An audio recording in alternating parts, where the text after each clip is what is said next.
È Gina Pilotti, 88 anni, la prima ospite del centro anziani Sartor a ricevere il vaccino anti-Covid. Dopo di lei è stato il turno di Beniamino Bigolin, Anna Maria Longarato e Santa Sartor, che dopo l'inoculazione ringrazia il medico che l'ha appena vaccinata con un abbraccio e un bacio.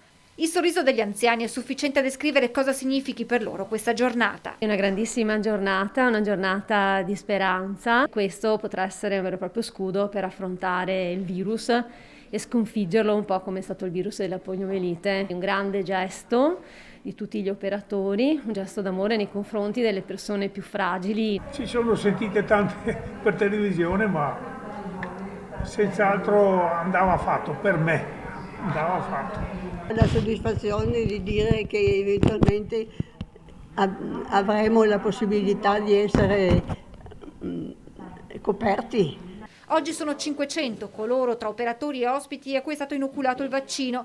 Verrà poi programmata una seconda giornata per un'altra cinquantina di persone che hanno chiesto tempo per consultare il proprio medico, ma la percentuale di adesione è molto alta.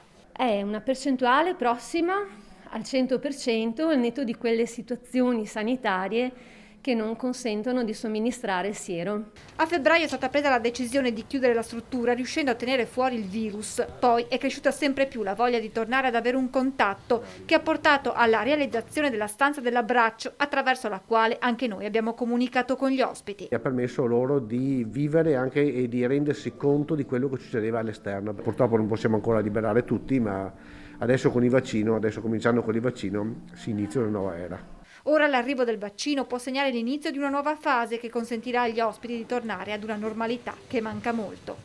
Qui ci sono dei giardini favolosi di fuori e io con la mia carrozzina andavo in giro. Quando avevo la possibilità andavo a girare per il giardino perlomeno.